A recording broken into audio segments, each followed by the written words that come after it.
We are in the bowels of winter here. My dog this morning did a teapot impression this morning, but we want to move past that into some expansion news, not the gross kind, but we are getting into NWSL expansion teased by Commissioner Jessica Berman yesterday that more announcements are on the way.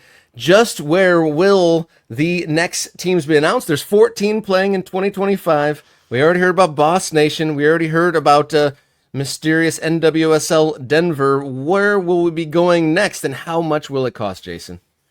I don't. I'm still confused by the teapot thing. I don't even know. So it's very, very cold, and the first thing in the morning, what do you do when you wake up? And the dog goes outside, right? So okay, all right. On these days, deep January into February, the dogs do a teapot impression. Okay, all right. The dogs do a teapot impression. The NWSL is expanding. Those things unrelated. I wanted to move from one to the other. My apologies. All right. Okay. We do know that Denver's coming, right? Denver's on its way. $110 million Denver will pay to enter NWSL. And that's obviously been heralded as a big step forward for the league. This is double the last fee paid by an expansion team. What does this mean? Obviously, I think we brought up the possibility of some bubble-icious elements to the expansion plan. That certainly has been levied at Major League Soccer, that their expansion strategy, it's largely about bringing money in from new investors to pay back the old investors. And there's words for those things. I think pyramid scheme is a word that people will use. There's other ones. Ponzi. Does Ponzi come up? I read about the Ponzi guy. It's not a pyramid scheme. It's just a reward to early investors. That's all. I mean, yeah, obviously this is all public. None of these investors are being lied to like Bernie Madoff lied to his investors. So it's not like that. But I do get that there's some element of this is a bubble. It can't be real. It's all going to collapse. Everything is going to be bad one day. And I don't necessarily think that's happening anytime soon. The NWSL has made some good decisions and moved in the right direction on some level. Jessica Berman is splitting opinion a bit among NWSL fans for some of her handling of the San Diego situation and things like that.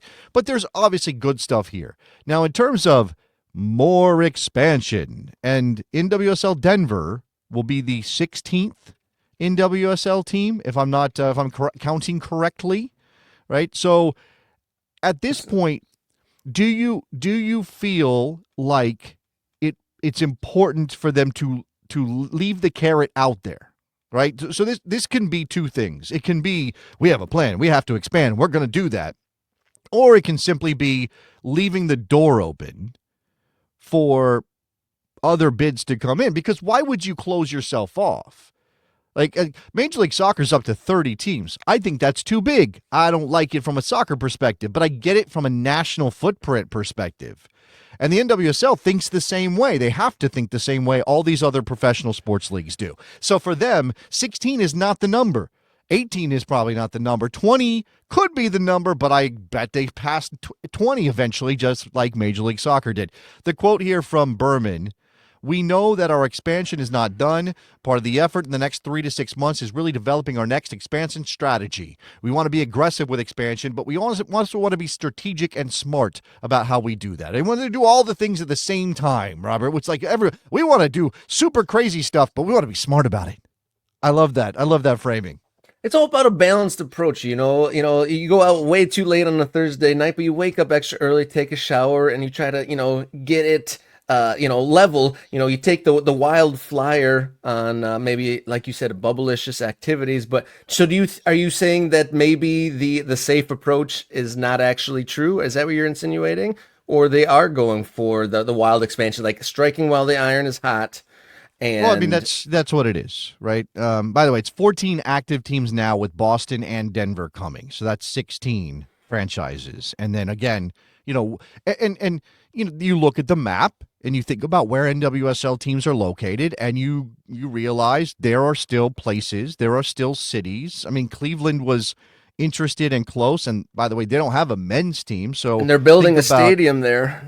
Think about how much more oxygen there is for an NWSL team in a Cleveland as opposed to a team in a market that already has a men's team. You know, again, you know, I don't know that I can say fairly to any business like the NWSL, hey, hold on, whoa, what are you doing? Why are you going so fast? What are you thinking about? Now, there's a talent issue, right? You have to fill these teams up with good players. So the league is going to have to be aggressive on spending because this is not a closed shop anymore. It used to be the NWSL was probably going to get the pick of players, certainly American players. But as we're witnessing with Naomi Girma, as we're hearing about the possibility of Trinity Rodman maybe going somewhere, there are now attractive options in Europe for players of all stripes, all backgrounds. And I think NWSL can remain an elite women's soccer league, but if they go too fast on expansion as they're trying to fill, then the quality of the product suffers, and you certainly don't want that. And would this also be, just one more point on this, would this also be in kind of combating the USL Women's League from maybe getting into these cities too? Like, hey, you know, maybe we'll expand a little bit more because they were showing some interest in our competitor. Yeah, I mean, I don't know. I have not privy to how the NWSL thinks about the USL Super League. That is still new, and I think still, I mean, obviously it's new, but it's still gaining traction. I don't know. I don't know if they see it as a true competitor or just this notion of, well, there is somebody else on the scene, and we don't want to lose out to them.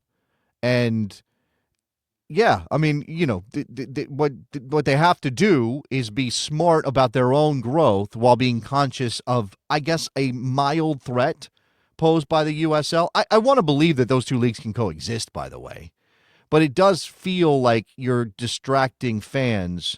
And I don't blame the USL for having a league, but this is sort of the notion. This is what we've talked about recently with the NASL lawsuit against U.S. Soccer and some of the issues that American soccer has in leagues being first, populating the country with their teams, and being competing businesses in a way that doesn't exist anywhere else in the world.